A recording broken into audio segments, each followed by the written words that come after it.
Hola, bienvenidos a mi canal Déjate Leo. Mi nombre es Yasira Lakshmi Priya y me siento muy feliz de que estén acá. En este canal encontrarán narraciones de lecturas que en su mayoría se encuentran actualmente en el dominio público. También estoy motivada en leer libros nuevos de autores que quieren dar a conocer sus letras. Así que, si deseas que yo pueda grabar tus libros, por favor, mándame un email y pongámonos de acuerdo. Recuerda suscribirte al canal activando la campanita. De esta forma apoyas al crecimiento de este espacio y recibes notificaciones en cuanto subamos nuevas lecturas. Vamos a continuar entonces la lectura de este momento. Los orígenes del ritual en la Iglesia y la masonería, por la autora Elena Petrova Blavatsky, o mejor conocida como Madame Blavatsky, que también es fundadora de la Teosofía. Continuamos con el capítulo 11. Ponte cómoda, cómodo y déjate leo.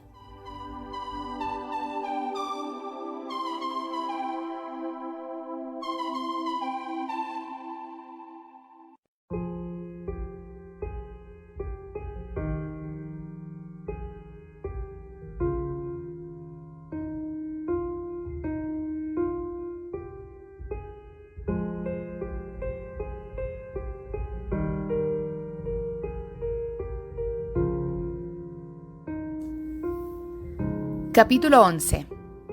El cristianismo se deriva de la masonería. Como el cristianismo primitivo era una derivación de la masonería primitiva, tenía también sus signos, sus palabras de paso y sus grados iniciáticos. Masonería es un término antiguo y su empleo no se remonta muy lejos en nuestra era. Pablo se llama a sí mismo maestro constructor. Los antiguos masones recibieron nombres diferentes. La mayor parte de los selectos de Alejandría, así como los teósofos de Amón y Osaka y los últimos neoplatónicos eran virtualmente masones. Todos estaban ligados por un juramento al secreto. Todos se creían hermanos y tenían sus signos de reconocimiento. Los eclécticos o filaletos contaban en sus nutridas filas entre todos los sabios más capaces y más eruditos de la época, a varias testas coronadas. El autor de la filosofía ecléctica se expresa de la siguiente manera. Sus doctrinas fueron adoptadas por los paganos y por los cristianos de Asia y de Europa, y durante algún tiempo la cosa pareció favorable a una fusión general de creencias religiosas. Los emperadores Alejandro, Severo y Juliano abrazaron su doctrina, pero su influencia predominante en las ideas religiosas despertaron los celos de los cristianos de Alejandría, por cuyo motivo la escuela fue trasladada a Atenas, siendo cerrada inmediatamente después de Justiniano. Sus profesores se retiraron a Persia, en donde se hicieron numerosos discípulos. Hay algunos detalles más bastante interesantes. Ya sabemos que los misterios de Eleusis sobrevivieron a todos los demás y que mientras que los cultos secretos de los dioses menores, como por ejemplo los curates, los dactiles, los adoradores de Adonis y de Kabiri y hasta los mismos del antiguo Egipto desaparecían bajo la mano vengadora del implacable Teodosio, los misterios de Eleusis no pudieron ser suprimidos con tanta facilidad porque en realidad constituían la religión de la humanidad y brillaban con todo su antiguo esplendor, aunque no con su primitiva pureza. Entonces fue cuando aparecieron en escena por primera vez los constructores del templo superior o del templo de la ciudad, quienes trabajaron sin reposo con objeto de instruir su dogma y ritual particular en la naciente iglesia, siempre creyente y combativa. El triple sanctus de la misa de la Iglesia Católica es el SSS de los masones primitivos. El prefijo moderno de los documentos y de toda plancha que se comienza con las iniciales de salutem o salud. Un masón ha dicho secatamente que este triple saludo es el más antiguo de los saludos masónicos. Ragón. Capítulo 12. La representación de Baco y de Ceres. Pero los injertos masónicos hechos en el árbol de las religiones no se limitan tan solo a esto. Durante los misterios de Eleusis, el vino representaba a Baco y el pan a trigo a Ceres. De modo que Ceres o Deméter era el principio productor y femenino de la tierra, la esposa del padre, Éter o Zeus, y Baco, el hijo de Zeus, Júpiter, era su padre manifestado. En otras palabras, Ceres y Baco eran personificaciones de la sustancia y del espíritu de los dos principios vivificantes existentes en la naturaleza y en la tierra. Antes de hacer la revelación final de los misterios, el hierofante presentaba simbólicamente a los candidatos el vino y el pan, que él comía y bebía para testimoniar que el espíritu tenía que vivificar a la materia, es decir, que la sabiduría divina del yo superior debía penetrar al yo interno o el alma, tomar posesión de ella, revelarse a sí misma. La Iglesia cristiana adoptó este rito. El hierofante, que entonces recibía el nombre de Padre, se ha convertido hoy día, excepto en conocimiento, en el sacerdote Padre que administra la misma comunión. Jesucristo se llama viña a sí mismo y califica de viñador al Padre. Su parábola de la última cena demuestra que conocía perfectamente la significación simbólica del pan y del vino, así como su identificación con los logoi de los antiguos. El que coma mi carne y beba mi sangre tendrá vida eterna. Y añade, las palabras remata o palabras secretas que os digo son espíritu y vida, y lo son porque el espíritu es el que vivifica. Estas remata de Jesús son, en verdad, las palabras secretas de un iniciado. Pero entre este noble rito, tan antiguo como el simbolismo y su última interpretación antropomórfica, hoy en día conocida con el nombre de transmutación, media un enorme abismo de sofisma eclesiástica. ¿Cuánta fuerza tiene la exclamación: «Desgraciados de vosotros, hombres de ley, porque habéis rechazado la clave del conocimiento y no permitís tan siquiera que la gnosis sea dada a los demás». A lo cual añado yo que jamás pudieron aplicarse con mayor propiedad estas palabras que en nuestros días. Si vosotros no dejáis que la gnosis penetre en vosotros, habéis impedido que la alcancen quienes lo deseaban, y seguís impidiéndolo. Pero este vituperio no recae únicamente sobre los sacerdotes modernos, pues los masones, descendientes o sucesores de los constructores del templo superior, existe en tiempos de los misterios y que deberían tener mejor conocimiento, escarnecen y se burlan de los hermanos que recuerdan su verdadero origen.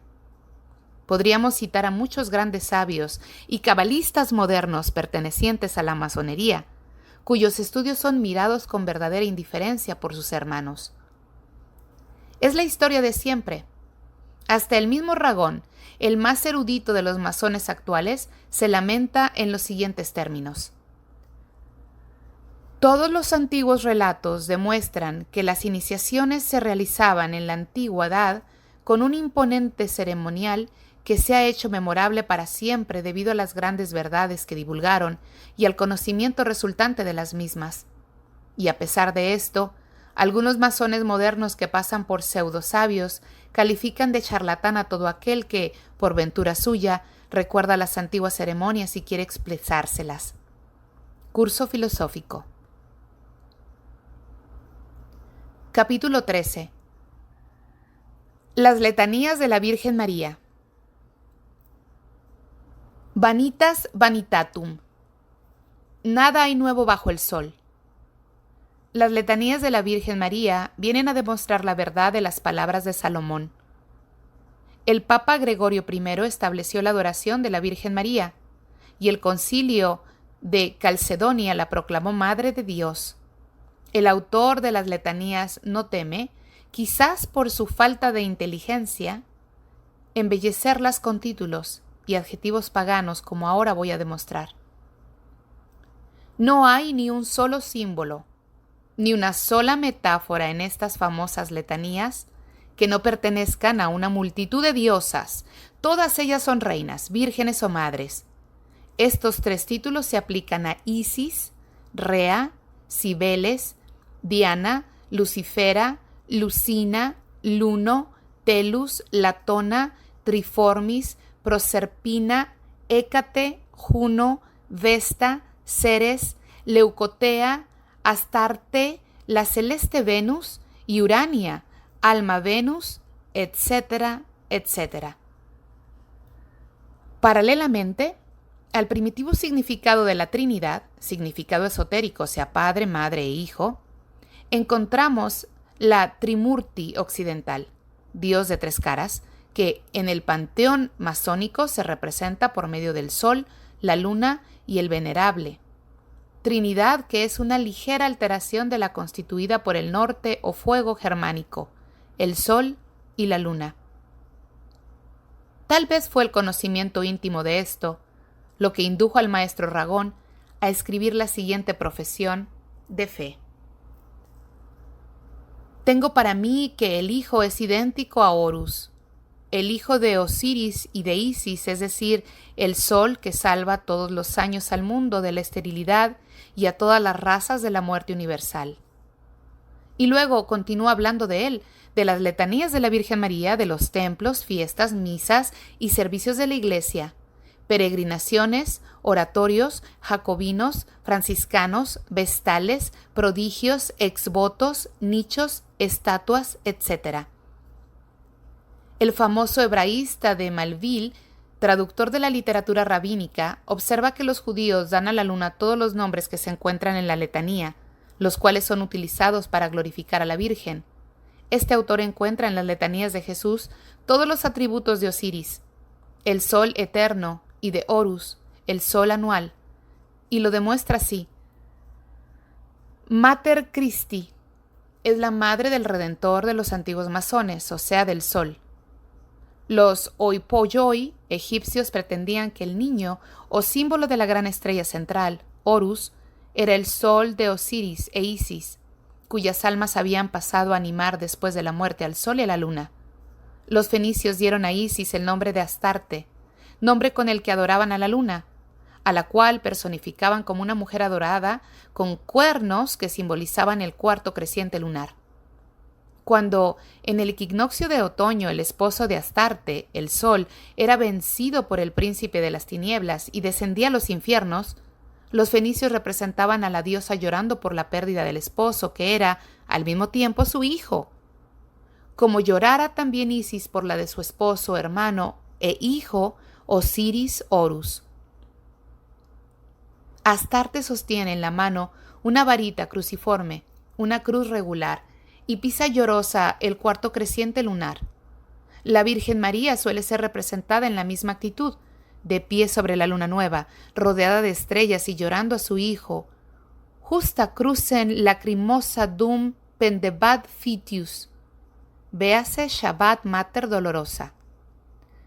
¿No es acaso la Virgen la sucesora de Isis y de Astarte?, se pregunta el autor.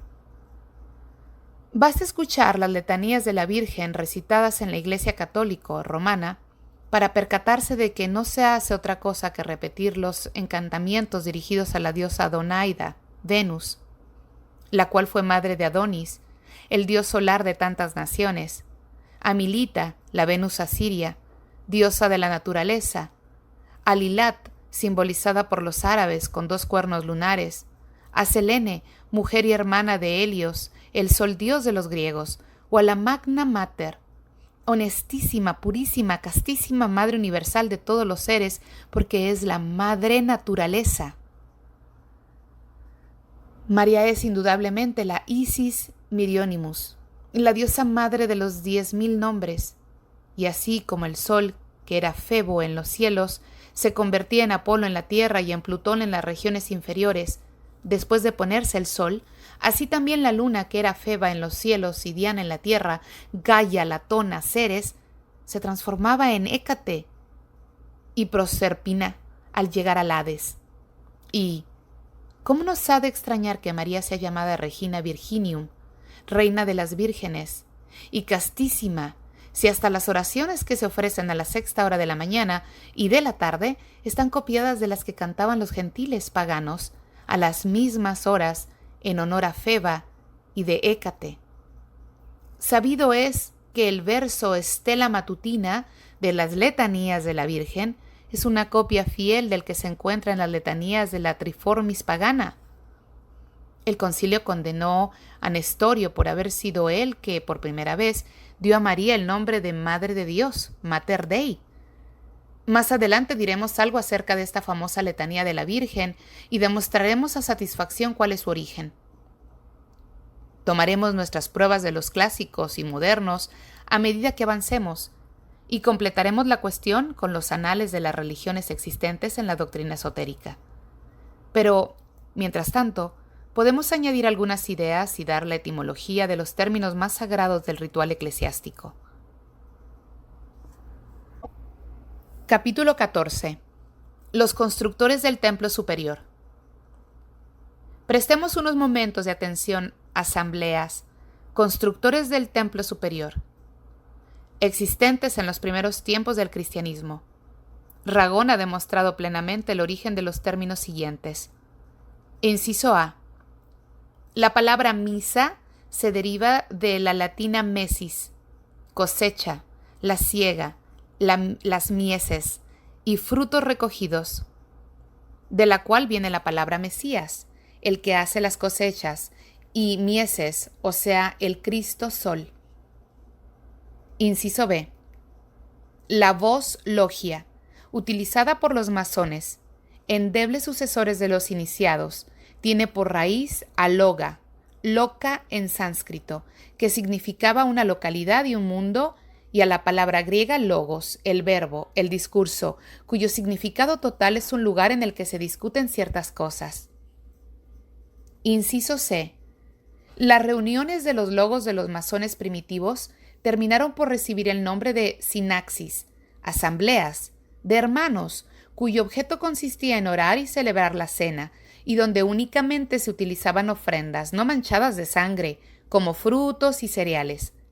Poco después, estas ofrendas recibieron la denominación de hostianum, u hostias puras y sagradas, por contraste con los sacrificios impuros, como los prisioneros de guerra, hostes o rehenes, y porque las ofrendas consistían en frutos de la cosecha, las primicias de las mesis, y ya que no hay ningún padre de la Iglesia que mencione, como lo habrían hecho ciertos sabios, que la palabra misa viene de la hebrea misá, oblatum, oblación, ofrenda, esta explicación es tan buena como la otra.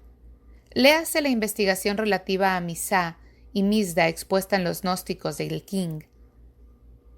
Ahora bien, la palabra sinaxis tenía entre los griegos su equivalente en la voz ogirmos, reunión de hombres, asamblea, la cual estaba relacionada con la iniciación en los misterios.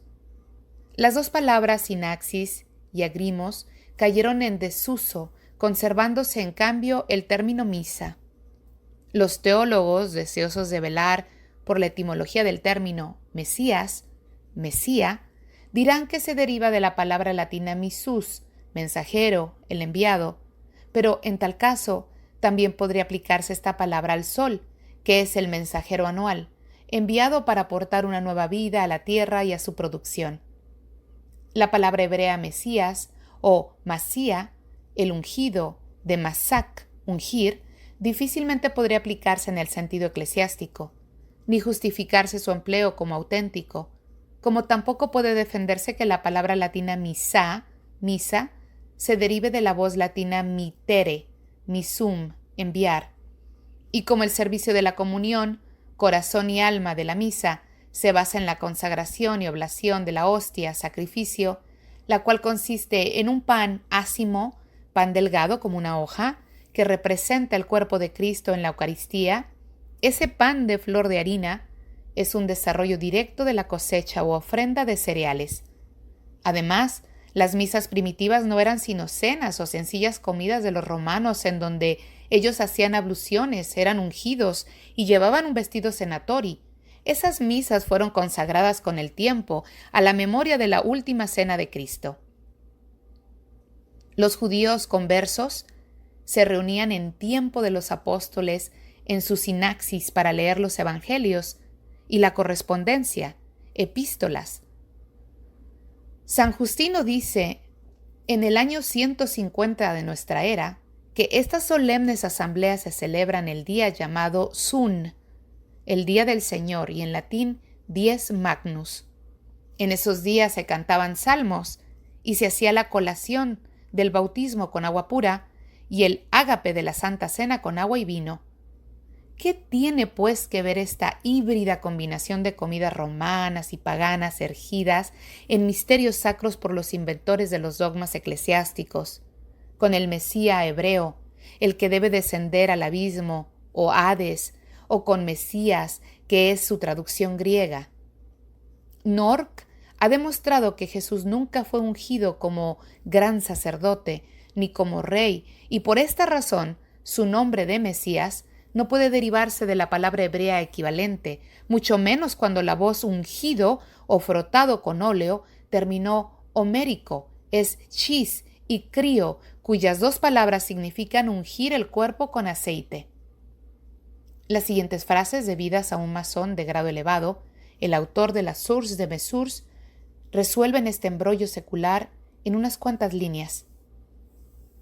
El hecho es, dice él, que existen dos Mesías, uno de ellos que desciende por propia voluntad al abismo con objeto de salvar al mundo, es el sol despojado de sus dorados rayos y coronado con rayos, negros como espinas, con lo que se quiere simbolizar su pérdida. El otro es el Mesías triunfante que ha llegado a la cima del arco celeste y se personifica por el león de la tribu de Judá. En los dos casos el Mesías tiene una cruz. Cuando se celebran los Sambravales, fiestas dadas en honor a Ceres, el Arbal, o ayudante del gran sacerdote, vestido con un traje de inmaculada blancura, colocaba sobre la hostia, o sea, sobre la ofrenda del sacrificio, un pastel de trigo, agua y vino. Cataba el vino de las libaciones y lo daba a probar a los demás. Entonces el gran sacerdote elevaba la oblación u ofrenda, la cual simbolizaba los tres reinos de la naturaleza: el pastel de trigo, el reino vegetal; el basto del sacrificio o cáliz, el reino animal, mineral; y el pal, la banda, del hierofante, cuya extremidad descansaba sobre la copa que contenía el vino de la oblación.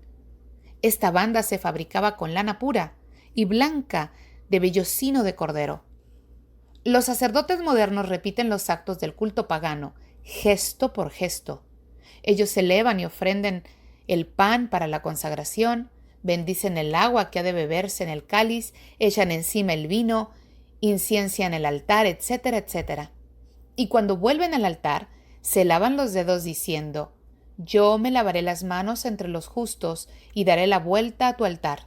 Y hacen esto porque el sacerdote pagano obraba de la misma manera diciendo: «Me lavo las manos con agua lustra entre los justos, los hermanos completamente iniciados, y doy la vuelta a tu altar, oh grandiosa Ceres». El gran sacerdote daba vueltas alrededor del altar, llevando las ofrendas y elevando por encima de su cabeza el cáliz cubierto con la extremidad de su faja fabricada con lana de cordero, blanca como la nieve. La vestidura consagrada llevada por el Papa, el pallium, tiene forma de faja y banda y se fabrica con lana blanca bordada con cruces de color de púrpura. Los sacerdotes de la iglesia griega tapan el cáliz con la extremidad de la banda que llevan puesta sobre los hombros. Los grandes sacerdotes de la antigüedad repetían 3 veces durante el servicio divino su O Redemptor Mundi, en honor de Apolo, el sol; su Mater Salvatoris, en honor de Ceres, la tierra; su Virgo Paritura, en el de la diosa virgen, etc. Y pronunciaba 7 conmemoraciones ternarias. Oh masones, prestad atención. El número ternario, tan reverenciado en la antigüedad como en nuestros días, se pronuncia 7 veces durante la misa, es decir, que se dicen 3 introibo, 3 Kyrie eleison, 3 Dominius vobiscum, cuyas series parecen verdaderas series masónicas. Y si añadimos a las mismas 3 Ectum Spiritu, completaremos las 7 conmemoraciones triples de la misa cristiana. Paganismo, masonería y teología, tal es la Trinidad histórica que gobierna el mundo sub rosa. Y podemos terminar este estudio con un saludo masónico diciendo: ilustre dignatario de Hiram Abiv, iniciado e hijo de la viuda, el reino de las tinieblas desaparece rápidamente, pero todavía existen regiones que los sabios no han explorado y que son tan sombrías como la noche de Egipto. Fratres sobri estote et vigilante. Importante para los estudiantes. Hay muchos que ansían instrucciones prácticas de ocultismo y, por lo tanto, es necesario dejar sentado de una vez y para siempre. Primero, la especial diferencia entre el ocultismo teórico o teosofía y el ocultismo práctico o ciencias ocultas. 2. La índole de las dificultades que entraña el estudio del ocultismo práctico. Es muy fácil ser teosófico, pues puede serlo cualquiera de mediana facultad intelectual, aficionado a la metafísica, de conducta pura y sin egoísmo, que goza lo mismo al prestar que en recibir auxilio, que siempre está dispuesto a privarse de su gusto en bien de los demás, y sea amante de la verdad, la bondad y la sabiduría en sí misma, y no por el provecho que prometan allegar.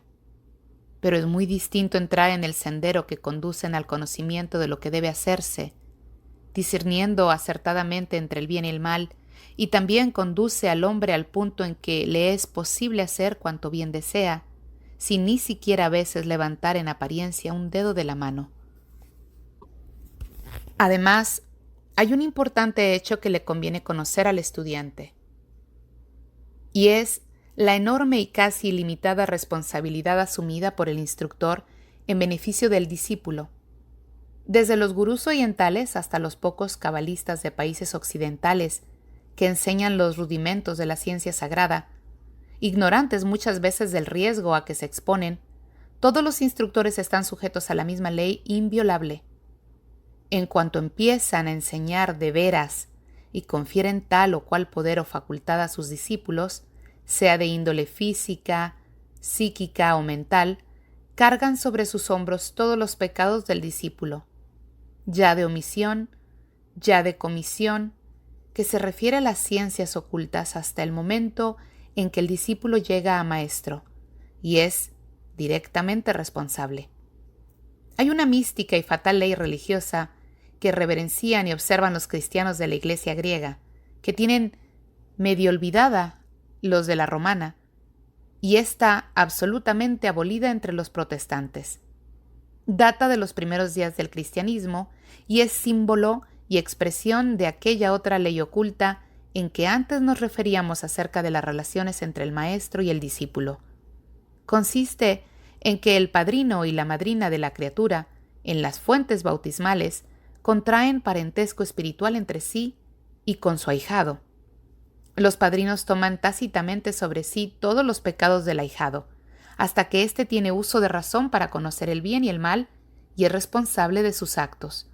Esto explica por qué los maestros son tan escrupulosos y por qué a los discípulos se les exige 7 años de prueba para demostrar su aptitud y adquirir las cualidades requeridas por la seguridad de ambos. El ocultismo no es magia. Resulta relativamente más fácil aprender las artimañas del hechizo y los procedimientos para valerse de las sutiles pero todavía materiales fuerzas de la naturaleza física, porque tiempo después se despiertan los potenciales del alma animal del hombre y pronto se desarrollan las energías actualizadas por su amor, su odio y sus pasiones. Pero esto es magia negra o hechicería, pues únicamente del motivo depende que el ejercicio de una facultad sea maligno y negra magia o bien magia blanca y provechoso. Cuando en el actuante queda la más leve huella de egoísmo, no es posible utilizar las energías espirituales, porque la intención no es absolutamente sincera, y la energía espiritual se transmutará en psíquica, obrando en el plano astral con tal fuerza que tendrá funestos resultados. Las potencias y energías de la naturaleza animal lo mismo pueden utilizarlas el egoísta y vengativo que el abnegado e indulgente. Las potencias y energías del espíritu solo cederán al manejo de quien tenga perfectamente puro el corazón. Esto es magia divina. Así pues, ¿qué condiciones se requieren para ser estudiante de la sabiduría divina? Porque conviene advertir que no es posible instrucción alguna sobre este punto a menos que durante los años de estudio se satisfaga y se cumplan rigurosamente determinadas condiciones. Este es un requisito indispensable y sine qua non. Nadie sabrá nadar si no se arriesga en aguas profundas. Ninguna ave puede volar antes que le crezcan las alas, y dispongo de espacio para moverlas y de valor para lanzarse al aire. Quien quiera manejar una espada de 2 filos debe saber esgrimir a la perfección el florete para no herirse, o lo que es peor, dañar a otros al primer intento. Todo instructor oriental posee reglas privadas con el objeto de facilitar con toda seguridad al estudio de la sabiduría divina, y esto dará idea aproximada de las condiciones en que se ha de proseguir dicho estudio, para que la magia divina no se intervenga en la magia negra. Los pasajes siguientes están escogidos de entre gran número de ellos y se continúa su explicación entre paréntesis. Número 1. El lugar elegido para recibir instrucciones debe ser tal que no se distraiga la mente y esté lleno de objetos magnéticos de estimuladora influencia. Entre otra cosa, han de estar reunidos en un círculo los 5 colores sagrados. El lugar debe hallarse libre de toda influencia maligna que se cierna en el ambiente. El lugar ha de servir exclusivamente para la instrucción y apartado de propósitos. Los colores sagrados son los matices del espectro, dispuestos en determinado orden, pues son muy magnéticos. Por influencias malignas se entiende toda perturbación, disputa, altercado, malos sentimientos, etc., que se imprimen inmediatamente en la luz astral, esto es, en la atmósfera del lugar y se difunden por el aire. Esta primera condición parece a primera vista muy fácil de cumplir, pero bien considerada resulta una de las más difíciles de obtener. Número 2. Antes de que se le permita al discípulo estudiar cara a cara, ha de adquirir conocimientos preliminares en una selecta compañía de otros discípulos, legos, cuyo número necesariamente debe ser impar. Cara a cara significa en este caso un estudio independiente o separado de los demás. Cuando el discípulo adquiere la instrucción cara a cara de sí mismo, su divino yo superior o de su gurú, entonces recibe cada cual su debida información según el uso que haya hecho del conocimiento recibido. Esto solo puede acaerse al término del ciclo de instrucción. Número 3. Antes que tú, el instructor, comuniques a tu lanú discípulo las buenas santas palabras del Lamrim o le permitas disponerse para Dubjeg, debes tener cuidado de que su mente esté por completo purificada y en paz con todos, en especial con sus otros yoes. De lo contrario, la palabra de sabiduría y de la buena ley se dispersarán arrastradas por los vientos. Lamrim es un trato de instrucciones prácticas escrito por Tzon Kapá. Consta de 2 partes, una con fines eclesiásticos y exotéricos y otra para uso esotérico. Disponer para Dubjeg es preparar los objetos usados en la videncia, como espejos y cristales. Los otros yoes se refiere a los condiscípulos. A menos que entre los estudiantes reine la mayor armonía, no será posible el éxito. El instructor ha de hacer la selección según la naturaleza magnética y eléctrica de los estudiantes, aproximando y ajustando con sumo cuidado los elementos positivo y negativo. Número 4. Durante el estudio, los upasakas deben mantenerse unidos como los dedos de las manos. Les enseñarás que todos cuanto perjudique a uno ha de perjudicar a los demás. Y si lo que uno alegue no encuentra eco en el pecho de los demás, denotará que faltan las requeridas condiciones y será inútil seguir adelante. Difícilmente sucederá esto si la elección preliminar se hizo con los requisitos magnéticos. De otro modo, los discípulos aunque parezcan aptos para recibir la verdad, habrán de esperar muchos años a causa de su temperamento y de la imposibilidad de experimentar de ponerse en armonía con sus compañeros. Número 5. El gurú debe armonizar a los condiscípulos como si fueran cuerdas de laúd, vina, que, aunque cada una es distinta a los demás, emiten sonidos concentrados. Colectivamente constituyen un teclado que responde en todas sus partes al más ligero toque, el toque del maestro. Así sus mentes se abrirán a las armonías de la sabiduría, vibrando en modulaciones de conocimiento en todas y en cada una de ellas, con efectos placenteros para los dioses que presiden, ángeles, tutelares o custodios, y provecho para el discípulo. También así quedará la sabiduría impresa por siempre en sus corazones, sin que jamás se quebrante la armonía de la ley. Número 6. Quienes deseen adquirir el conocimiento que conduce a los sadis, poderes ocultos, han de renunciar a todas las vanidades del mundo y de la vida. Aquí sigue la enumeración de los sadis. 7. Nadie puede continuar siendo upasaka si se cree diferente de sus condiscípulos y superior a ellos diciendo: soy el más sabio, soy el más santo y más grato al maestro o a mi comunidad que mi hermano, etc.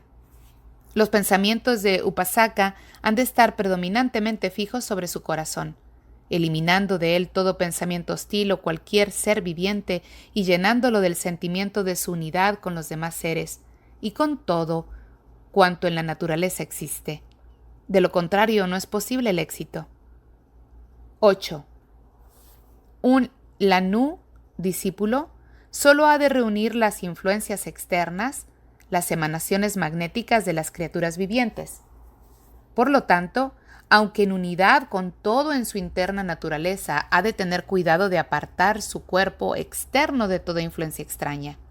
Nadie, sino él, ha de comer en su plato y beber en su vaso. Debe evitar el contacto corporal, esto es, tocar o que lo toquen, con seres humanos o con animales. Ni siquiera se permite tener animales domésticos como perros, gatos, canarios, etc., ni tampoco tocar ciertos árboles y plantas. El discípulo ha de vivir, por decirlo así, en su propia atmósfera, a fin de individualizarla con propósitos ocultistas.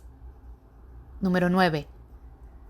La mente debe permanecer embotada para todo menos para las verdades universales de la naturaleza, so pena de que la doctrina del corazón se reduzca a la escueta doctrina del ojo, esto es, el vano ritualismo exotérico.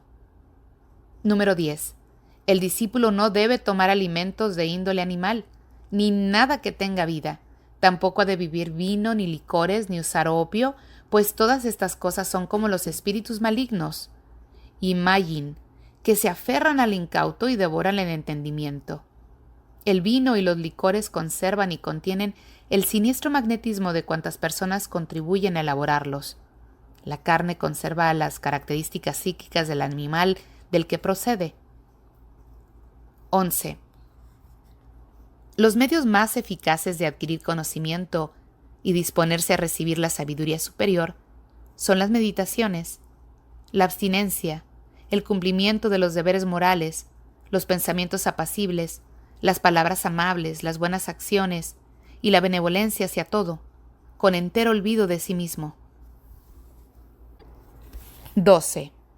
Únicamente por la observancia de las reglas anteriores puede esperar el Anu la adquisición de su debido tiempo, de los sadis, de los arates, cuyo desenvolvimiento lo conducirá gradualmente a la unidad con el todo universal. Estos 12 pasajes están entresacados de unas 73 reglas cuya enumeración resulta inútil, porque ningún significado tendrían en nuestro contexto. Sin embargo, por poco que sean, basta para indicar las inmensas dificultades con que en su sendero ha de tropezar el aspirante a upasaka, nacido y educado en países occidentales. Todos los métodos de educación en Occidente, y más todavía en Inglaterra, se apoyan en el principio de emulación y profía. A cada educando se le excita a aprender, más rápidamente, adelantar a sus compañeros y excederlos en todo lo posible. Se cultiva de manera asidua la equivocadamente llamada rivalidad amistosa, y este mismo espíritu se alimenta y vigoriza a todas las modalidades de la vida. Con tales ideas inculcadas desde su niñez, ¿cómo puede relacionarse un occidental con sus discípulos como lo están los dedos de la mano? Además, aquellos condiscípulos no son de propiedad elección o escogidos por él, no gozan de personal simpatía y estimación. Los escoge su instructor en muy distintos puntos, y quien desee ser estudiante debe tener primero la fortaleza suficiente para matar en su corazón todo sentimiento de aversión y antipatía hacia los demás. ¿Cómo pueden los occidentales ser capaces ni siquiera de intentar esto ardientemente? Por otra parte, los pormenores de la conducta diaria y la prescripción de no tocar ni aun la mano de las personas más íntimas y queridas, cuán opuestos son las ideas occidentales sobre el afecto y los buenos sentimientos. Cuán frío y duro parece todo ello. Habrá quien tilde de egoísmo el abstenerse de complacer al prójimo a fin de progresar a uno mismo. A los que así opinen, dejémoslo que difieran hasta otra encarnación el intento de entrar fervozmente en el sendero. Sin embargo, no consintamos que se jacten de su imaginario inegoísmo, pues en realidad les engañan las apariencias y convencionalismos basados sobre las emotivas efusiones de la llamada cortesía, que pertenecen a la vida ficticia y no a los dictados de la verdad. Pero aún prescindiendo de estas dificultades, que cabe considerar como externas, si bien no deja de ser grande su importancia, ¿cómo podrán los estudiantes occidentales encuadrarse en la requerida armonía? En Europa y América, la personalidad es tan vigorosa que cuantos profesan las letras o las artes se envidian y aún se odian mutuamente. El odio y la envidia entre los de una misma profesión han llegado a ser proverbiales, y los hombres procuran lucrar a toda costa hasta el punto que los modales urbanos y la cortesía social no son más que una hipocresía, una máscara de los demonios del odio y de la envidia. En Oriente el espíritu de la inseparabilidad se le inculca a la niñez con tanta firmeza como en Occidente el espíritu de la rivalidad. Allí no se fomenta la ambición personal ni los sentimientos y deseos egoístas. Cuando el terreno es naturalmente fértil, se cultiva en debida forma, se suerte al niño, al llegar a hombre, está acostumbrado vigorosa y potentemente a subordinar el yo inferior y al yo superior.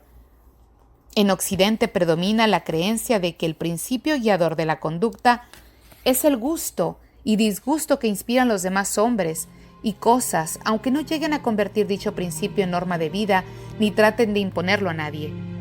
Quienes se quejan de haber aprendido poco en la sociedad teosófica, fijen su atención en la siguiente sentencia tomada de un artículo publicado en la revista Pat de febrero de 1888.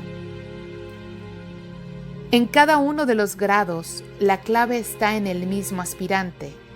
No es el temor de Dios el principio de la sabiduría, sino que el conocimiento del yo es la sabiduría misma. Al estudiante de ocultismo que ya practica alguna de las reglas precedentes, se le representa grande y verdadera la respuesta del oráculo de Delfos a todos cuanto anhelaban oculta sabiduría y que el sabio Sócrates repitió corroborándola varias veces. Hombre, conócete a ti mismo.